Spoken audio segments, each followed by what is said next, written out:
Welcome back, guys, to my YouTube channel, and I thank you guys for watching. What a wonderful day it is, and I hope you guys are having a great day also.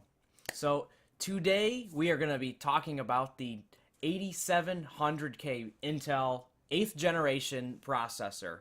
I just recently upgraded my motherboard and the processor because I had a warranty on the last motherboard. I probably should have got it on the processor too, but I was able to trade in my motherboard, get my money back, and upgrade the processor and the motherboard together. So I just upgraded from the 6800K processor, which was 6 cores, but now I have the new 8th gen 6-core processor. So this is very good. It was a lot cheaper. It's about almost $100 cheaper than the other processor that I had, the 6800K processor. So this is going to be really good. The performance gains there's not too big difference from that processor, but I wanted to make sure I kept up to date with my computer so I can continue upgrading it as I go on in time. So let's go to that intro, and I'll see you in the next part.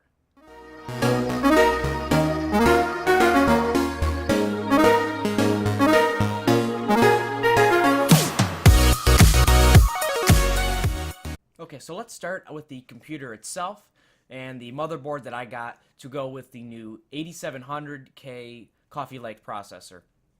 So the motherboard that I have is the Aorus Gaming 7 motherboard. So that, of course, is going to be a 1151 board, a 300 series. So that's going to be a little different than the board that I had, which was a 2011 version 3, which is totally different from the processor that I had with the 6800K. So that means I had to change the motherboard and the processor. So I just bought a new motherboard, sold the processor, good to go. Everything was good with that. So now I got everything I need. I plugged the motherboard in, plugged the processor in, and I plugged everything in where it's supposed to go. And literally the computer turned on like that. I didn't have to do one thing. The only thing that did happen is the most common problem is your Windows version. It'll say it needs to be activated, so you can just call them up. They'll fix it right up for you, of course. And that was it. It was very simple. I just made sure I installed the proper information for the motherboard, went to the website, downloaded the drivers for that, and that was it. Download everything, and it was clean and good install. So I got to say everything worked great in going from one board and processor to another one, which I was very surprised on how easy it worked with, of course, Windows 10. So that worked very, very well. The reason I chose this motherboard is it looks great.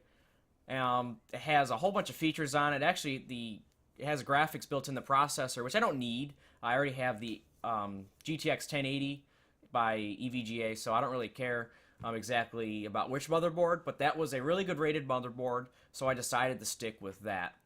So we're going to go to some footage now on me changing the colors and the color settings by me using it with the desktop. So we can see here on my desktop, I have the app center for the motherboard on, and you can see my desktop in the camera. And what I'm going to do here, all these little settings and applications here are for the motherboard itself, so where you can control overclocking, fast boot, a few different things. You can download a whole bunch of this stuff. But one thing I wanted to show you was the color mode for the motherboard. We can go through all these settings here. We can go through pulse, static, random, demo mode. So let's click the demo mode. I have it on static currently, so it only shows one color, just the white to match the case. So let's hit demo mode. And we can see here it's changing the colors of the whole entire motherboard, and it's really cool. I guess it's good for more like a display. Let's try random out. So it looks like it's just going to do a few different things here. So it chose a random color, chose it as red. Let's go to a color cycle. I like this because it changes it nice and gracefully. All different colors. And of course you can change the speed, so let's up the speed real fast. There we go, now it's changing really fast. Let's go back. Okay, let's try, if I do music mode, it's kind of interesting. Let's see if I can open up some music. Let's see. So you can see it's flashing the color that I choose.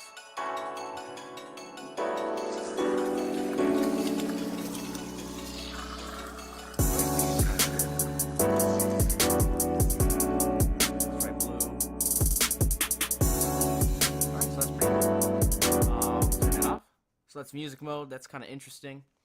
I can do a flash mode, or just constantly flash the color that I choose. Let's do red, it'll flash that, and then we can do double flash. So, not bad. And then we have advanced mode. You can change the different colors of different sections, so we can pulse, let's say, that one section. Come down to the slot here. We can do the slots go through a color flash mode. And then we can come over here. Let's just change that as always on. And so it's kind of cool. You can change all the different little settings here, so that's nice. Okay. Alright, and then we have intelligent mode. So when CPU, fan, or usage, it's really high or it's really low, you can change the colors that it displays. So if you're getting really hot, it'll show in red or whatever color you choose. So I wanted to show you that. It's pretty cool with the colors of the motherboard itself. Oh, let's do the random again. That was pretty cool. I don't know if it'll do it again. You gotta get used to the software. So once you start using the software, you can kind of play with everything and get in different modes everywhere. So it's pretty cool. Let me see if I can do that again. Let's do color cycle. Come over here. Let's do pulse. Just kind of bring it everywhere. Do another pulse. Alright, so let's go back to basic. And see? It'll pulse it in different sections of different colors. So it's really cool. I really like that. Let's go back to random, see if it'll do it again. Yeah, so that's really cool. It's going to start flashing in different random colors. So I think that's really cool. If you're trying to just display different things in the motherboard, it's really cool. So, alright. So now we're finished that up. Let's go back to the computer. So now that we're done talking about the cool colors and the what else can go with the motherboard, it just has so many features. It has actually 2 Ethernet ports, one for Intel and one for Killer. I just stuck it in the Killer port. I'm sure you can run 2 of them in there, but I don't really. It's just one is good, plenty enough. I have the gigabit speed, so that's really good. I really don't know what else much to tell you. I have the other video of me actually putting the whole entire computer together. I'm going to go through a whole bunch of pictures of the computer so you guys can see the colors going around and the different features with me taking off some of the parts of the computer so you can actually see the build itself. It was really fun to build such a great computer, and it's so good to keep the computer up to date with current technology. So again, let's watch some pictures, listen to some music, and of course I'll see you guys in the next one.